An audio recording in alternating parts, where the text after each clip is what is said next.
What if I told you there was a man who claimed to be tormented by 7 demons for nearly 2 decades, growling like a beast, speaking in unearthly tongues, and twisting his body in ways that defied nature?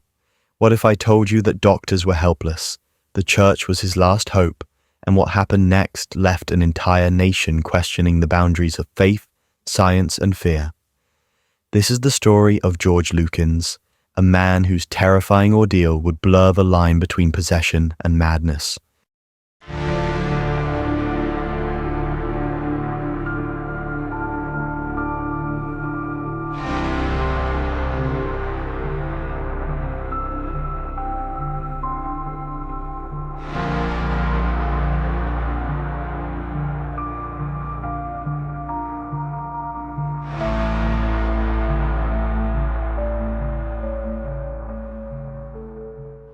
In the winter of 1770, the quiet village of Yatton in Somerset buzzed with the festive spirit of Christmas.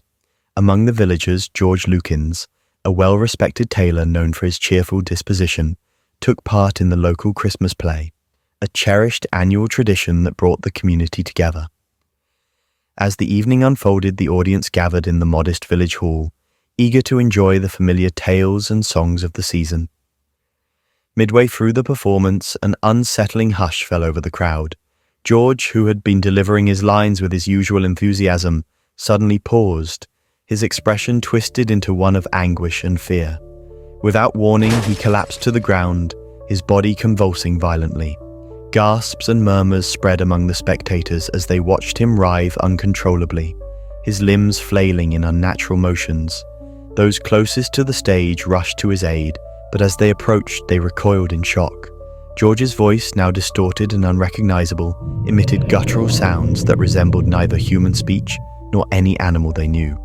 Some claimed he was speaking in tongues. Others said he was producing a cacophony of growls and hisses. The once festive atmosphere was replaced with fear and confusion. After several harrowing minutes, the convulsions subsided. George lay exhausted, his breathing shallow and eyes distant. When he finally regained some composure, he spoke in a trembling voice, declaring that he had been struck by an evil force. He described an overwhelming presence that had overtaken him, seizing control of his body and senses. The villagers exchanged uneasy glances, their minds grappling with what they had witnessed. In the days that followed, concern for George grew. Neighbors visited his home, offering comfort and seeking explanations. Rumors began to circulate. Some whispered of witchcraft, others of demonic possession. The local physicians were summoned, but their examinations provided no clarity. They attributed his episode to a sudden onset of epilepsy, or perhaps a nervous disorder, but these diagnoses did little to alleviate the fears of the community or George himself. This initial incident marked the beginning of an 18-year ordeal for George Lukins. What transpired that night during the Christmas play would haunt him and those around him, setting the stage for one of the most perplexing and controversial cases of alleged demonic possession in 18th century England. Following the harrowing incident during the Christmas play in 1770, George Lukins' life took a drastic and unsettling turn. The once amiable tailor from Yatton became the center of a mysterious affliction that would torment him for the next 18 years. Almost immediately after the initial episode, George began experiencing violent seizures that struck without warning. These were not ordinary fainting spells or common ailments of the time. Witnesses described his convulsions as severe and unnerving, with his body contorting in unnatural ways and his limbs flailing with extraordinary force. But the seizures were only the beginning. George started exhibiting behaviors that defied explanation and instilled fear in those around him. He produced animalistic sounds, barking, growling, and hissing, that seemed impossible for a human to make. These unsettling noises would echo from his home at all hours, disturbing the peace of the otherwise quiet village. On other occasions, he would sing hymns backward, the sacred melodies twisted into something eerie and disconcerting. Such acts were particularly alarming in a devout community where hymns were an integral part of worship and daily life. George confided in a few trusted individuals that he was being tormented by 7 demons. He claimed these malevolent entities had taken control of his body and will, subjecting him to relentless anguish. His assertions of demonic possession spread through the village, fueling rumors and heightening the community's fear. In the superstitious climate of 18th century England, such claims were not taken lightly. Some villagers began to avoid George, fearing that his condition might be contagious or bring misfortune upon them. Desperate for relief, George sought help from various doctors and healers. Physicians of the time were baffled by his symptoms. They conducted examinations but could find no physical cause for his afflictions. Lacking the medical knowledge and diagnostic tools available today, they labeled his condition as epilepsy or hysteria, common catch-all diagnoses for unexplained physical and psychological phenomena. Treatments ranged from bloodletting to the use of herbal remedies, but none brought him any lasting relief. The medical community's inability to help only deepened George's despair. As years passed, his condition remained unchanged, and his isolation grew.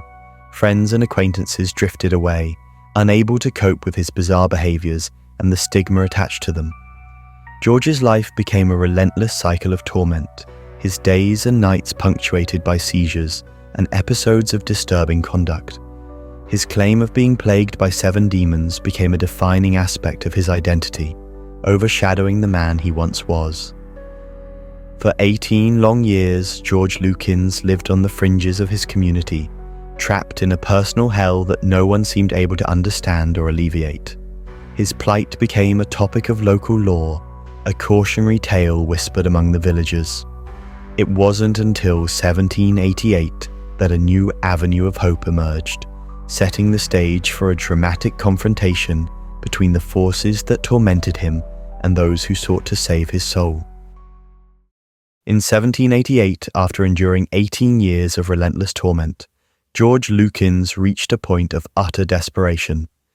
His afflictions, violent seizures, disturbing behaviors, and the haunting sensation of being controlled by unseen forces showed no signs of abating. The medical community had exhausted their knowledge. Numerous physicians had examined him, including Dr.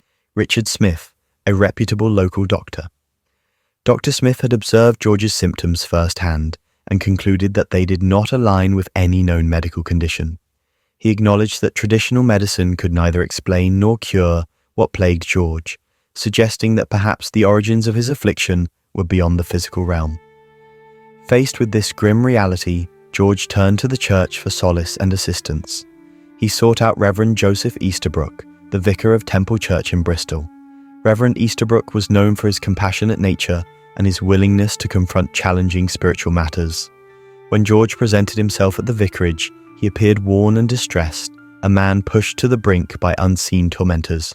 He recounted his harrowing experiences, the uncontrollable fits that overtook his body, the unsettling animalistic sounds that erupted from him, and the persistent feeling that 7 demons held dominion over his being. Reverend Easterbrook listened with a mixture of concern and intrigue. He had heard tales of demonic possession, but had never encountered a case so severe or persistent. Recognizing the gravity of the situation, he consulted with Dr. Smith to gain a fuller understanding of George's condition. The doctor's affirmation that medical science offered no solutions only strengthened the Reverend's resolve to intervene spiritually. Determined to help, Reverend Easterbrook deliberated on the appropriate course of action. He knew that performing an exorcism was a serious and controversial undertaking, one that the Anglican Church approached with caution. Exorcisms were rare and often met with skepticism, both within the church hierarchy and among the general populace. Nonetheless, the Reverend felt a moral duty to assist George, whose suffering was palpable and whose pleas for help were sincere. To bolster the spiritual effort, Reverend Easterbrook reached out to fellow clergymen. He carefully selected 6 other priests who were open to the possibility of confronting demonic forces and who possessed the spiritual fortitude for such a task. Together, the 7 priests formed a united front, symbolically matching the 7 demons that George claimed were possessing him. They spent time in prayer and preparation, seeking divine guidance and protection for the ordeal that lay ahead. News of George's plight and the impending exorcism began to spread throughout Bristol and the surrounding areas. The case captured public attention, igniting debates about the nature of his afflictions. Some saw it as a manifestation of genuine evil, a battle between the forces of good and darkness. Others dismissed it as a case of mental illness or hysteria, emblematic of the superstitions that lingered in society.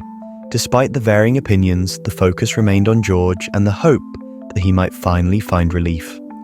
The church's decision to become involved marked a pivotal moment in George Lukins' life. It bridged the gap between the physical and spiritual realms, offering a new avenue for healing when all others had failed.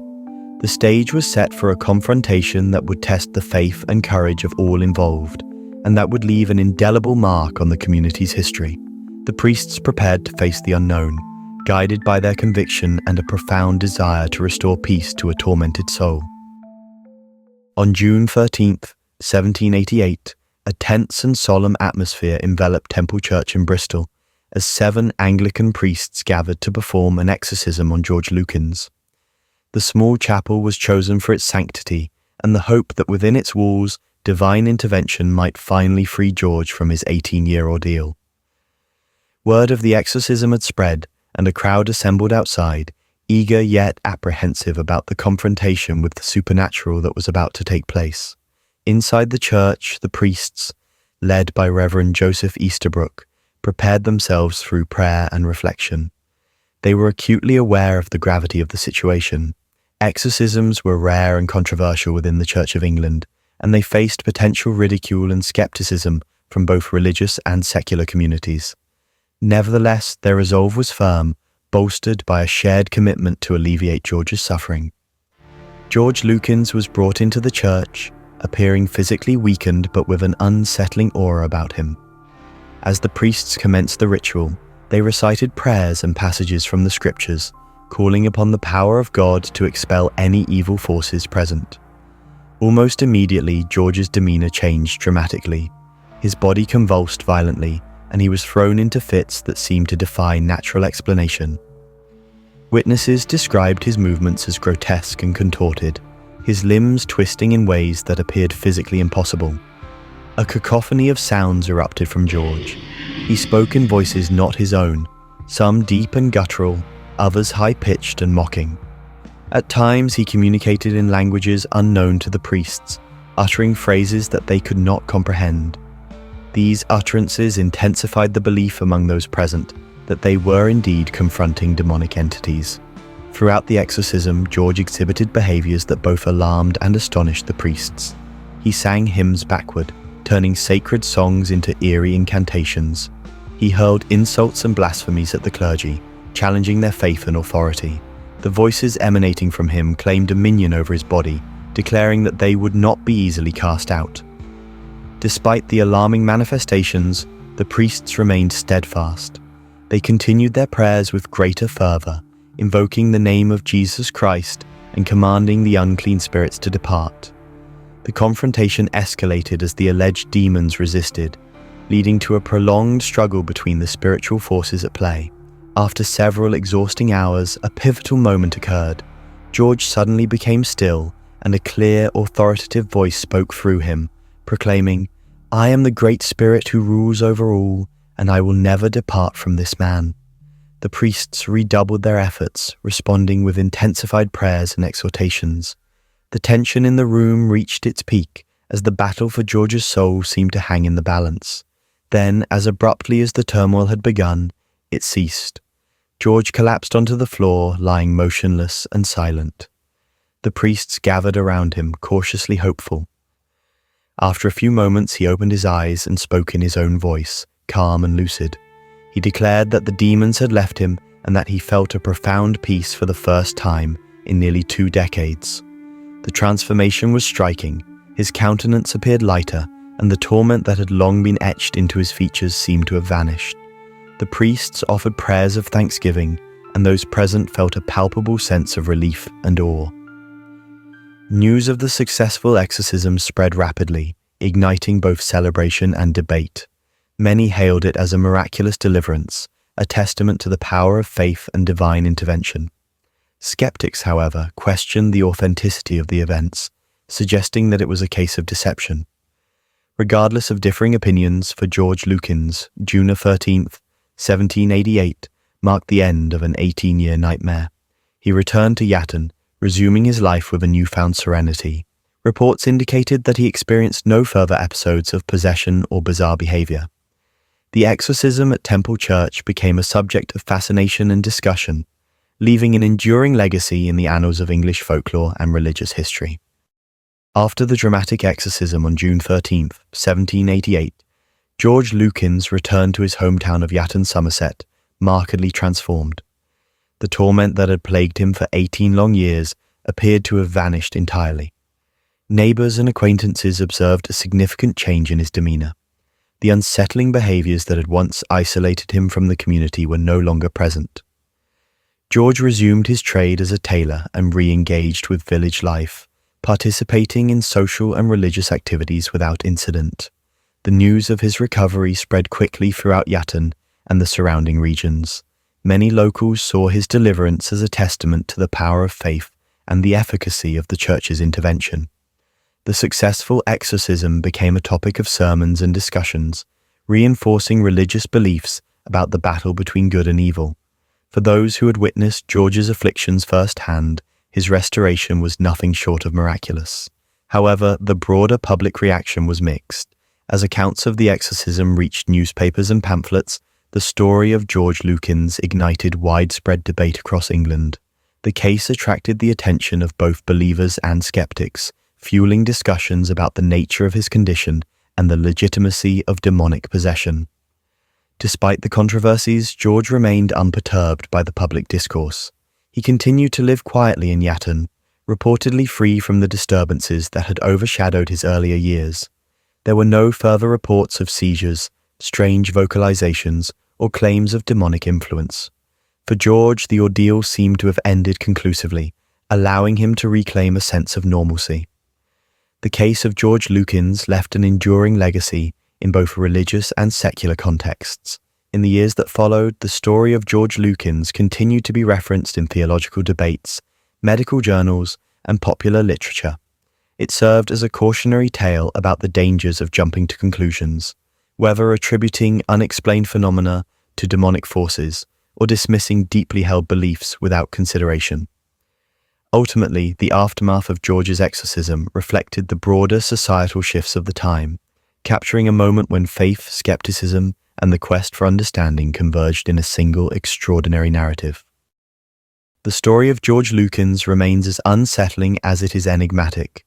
Whether he was truly plagued by demonic forces or suffering from an undiagnosed condition, his ordeal challenges us to grapple with the mysteries of the human mind and the supernatural. For some, his exorcism stands as undeniable proof of divine intervention, a victory of faith over darkness. For others, it serves as a cautionary tale of superstition and the limits of 18th century understanding. What cannot be denied is the enduring power of his story, a chilling reminder that some questions may never have definitive answers, leaving us to wonder what truly lurks beyond the veil of the known. This is Mason, and thank you for diving into the haunting story of George Lukins with me. If you enjoyed unraveling this chilling tale and want to explore more mysteries, supernatural stories, and untold histories, be sure to subscribe to ChaTV. There's so much more waiting to be uncovered. Don't miss out.